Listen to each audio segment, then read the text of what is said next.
नमस्कार, आप देख रहे हैं न्यूज़ 24x7 पर दिन भर की 25 बड़ी खबरें।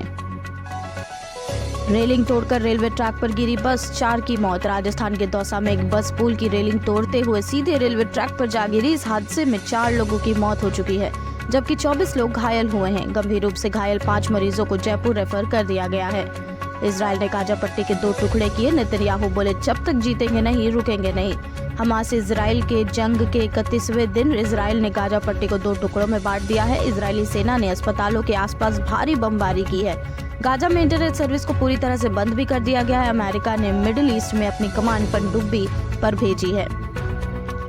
कोहली के शतक से साउथ अफ्रीका की अब तक की सबसे बड़ी हार। वर्ल्ड कप 2023 में भारत ने साउथ अफ्रीका को 243 रन से हरा दिया और साउथ अफ्रीका की टीम महज 83 रन बनाकर आउट हो गई, जो वर्ल्ड कप में उनका सबसे छोटा स्कोर भी है। मैच में विराट कोहली ने अपना 49वां वनडे शतक लगाया और सचिन तेंदुलकर के रिकॉर्ड की बराबरी की।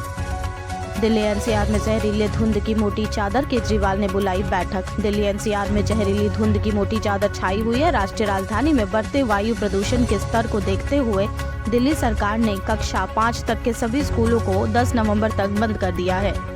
विवाद के बीच जेपी नड्डा का कांग्रेस पर हमला। रविवार को चुनावी राज्य में एक सार्वजनिक रैली को संबोधित करते हुए नड्डा ने आरोप लगाया कि राजस्थान और छत्तीसगढ़ के मुख्यमंत्री और कांग्रेस नेता कमलनाथ कांग्रेस परिवार के लिए धन इकट्ठा करते हैं। हिंसा के जरिए कभी विकास नहीं किया जा सकता। राष्ट्रपति द्रौपदी मुर्मू ने कहा कि शिक्षा व्यक्तिगत और सामुदायिक विकास की नींव है और हिंसा के जरिए कभी भी विकास हासिल नहीं किया जा सकता है। मुर्मू ने शिक्षा के महत्व को समझाने और लोगों के प्रति जागरूक करने की भी अपील की है। मिजोरम विधानसभा चुनाव के लिए प्रचार अभियान समाप्त, कल होगा मतदान। मिजोरम में 7 नवंबर को होने जा रहे विधानसभा चुनाव के लिए प्रचार अभियान रविवार शाम 4 बजे समाप्त हो गया। पूरे 1 महीने की अवधि के दौरान कानून व्यवस्था की कोई भी समस्या सामने नहीं आई। किशोरी के सुसाइड मामले में योगी सरकार की बड़ी कार्रवाई। आरोपी जोहिद अख्तर की दुकान पर चला बुलडोजर। ये दुकान पीडब्ल्यूडी की जमीन पर अवैध तरीके से बनी थी और कल पीड़िता की बहन और मां ने बुलडोजर चलाने की मांग की थी। एल्विश यादव ने मेनका गांधी को दी धमकी, कहा नहीं छोड़ूंगा। बिग बॉस OTT 2 के विजेता एल्विश यादव ने बीजेपी सांसद मेनका गांधी के खिलाफ मानहानि का मुकदमा दायर करने की धमकी दी है। एल्विश के खिलाफ नोएडा में रेव पार्टी में सांपों का जहर और विदेशी लड़कियों की सप्लाई करने का मामला दर्ज होने के बाद उन्होंने ये बात कही। बता दें कि मेनका गांधी ने कहा था कि एल्विश यादव को गिरफ्तार करना चाहिए क्योंकि वो सांप तस्करों का सरगना है। विधानसभा चुनावों के बीच बाबा केदारनाथ के आगे नतमस्तक हुए राहुल गांधी। 5 राज्यों में विधानसभा चुनावों के बीच राहुल गांधी 3 दिन के उत्तराखंड के दौरे पर पहुंचे। अपने दौरे के पहले दिन राहुल गांधी बाबा केदारनाथ के मंदिर गए और विशेष पूजा अर्चना की। बच्चे को लाड दुलार करने से खुद को रोक नहीं पाए प्रधानमंत्री मोदी। मध्य प्रदेश में कल पीएम मोदी को एक जनसभा को संबोधित करने के दौरान महिला की गोद में एक बच्चा दिखा। मोदी की नजर जैसे ही उस बच्चे पर पड़ी तो वो खुद को उसे दुलार करने से रोक नहीं पाए। पीएम मोदी का ये वीडियो सोशल मीडिया पर जमकर वायरल हो रहा है। महुआ के खिलाफ बड़ी कार्रवाई, कल बैठक में हो सकता है फैसला। कैश फॉर क्वेरी मामले में टीएमसी सांसद महुआ मोइत्रा की मुश्किलें और बढ़ सकती हैं।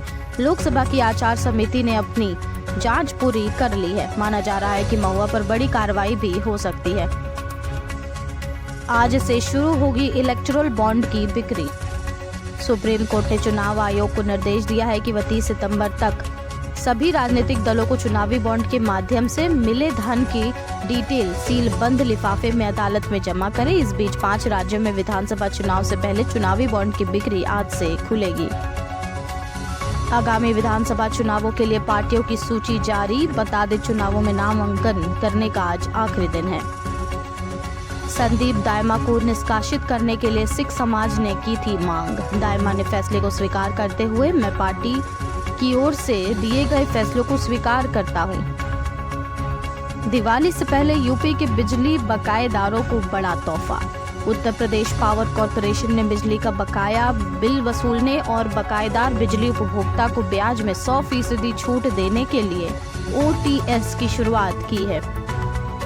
नॉर्थ ईस्ट हादसे की जिम्मेदारी, वंदे भारत को उड़ाने की धमकी का सच खुलासा। रंजिश में चौंकाने वाली साजिश शामिल।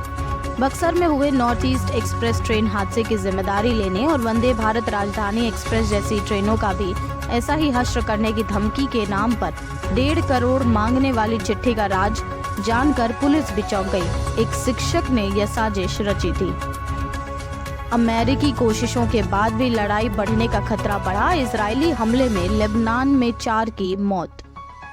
भाजपा और जनसेना मिलकर लड़ेंगी चुनाव। पवन कल्याण बोले, हम लोकसभा में भी पीएम मोदी के साथ। दौसा में रेलवे ट्रैक पर गिरी अनियंत्रित बस, 4 लोगों की मौत, कई घायल। गाजा को हमने 2 भागों में बांट दिया। सेना प्रमुख हलेवी के पट्टी दौरे के बाद आईडीएफ का दावा। दिवाली से पहले मंत्रिमंडल विस्तार, योगी की टीम में पिछड़ों को मिलेगी तवज्जो। राजभर और दारा समेत कई नए चेहरे। जातीय जनगणना पर कल पूरी रिपोर्ट के आसार। बिहार विधानमंडल का शीतकालीन सत्र आज से, हंगामा तय। केंद्रीय गृह मंत्री अमित शाह ने बिहार विधानमंडल के शीतकालीन सत्र के एक दिन पहले मुजफ्फरपुर में सभा के दौरान इनके आंकड़ों पर सवाल उठाया था। संभव है कि मंगलवार को सरकार ऐसे सारे सवालों का जवाब शीतकालीन सत्र के दूसरे दिन दे दे। शेयर बाजार में मजबूती, सेंसेक्स 385 अंक उछला, निफ्टी 19,350 के करीब। मुकेश अंबानी से मांग रहा था 400 करोड़ रुपए की फिरौती, पुलिस ने 2 आरोपियों को किया गिरफ्तार। 26 अक्टूबर को सबसे पहले धमकी भरा ईमेल मिला था। इसमें धमकी देने वाले ने 20 करोड़ रुपए की मांग की थी। बाद में कीमत बढ़ाकर 200 करोड़ रुपए कर दी गई थी। इतना ही नहीं, फिर तीसरे ईमेल में 400 करोड़ रुपए की मांग की गई थी।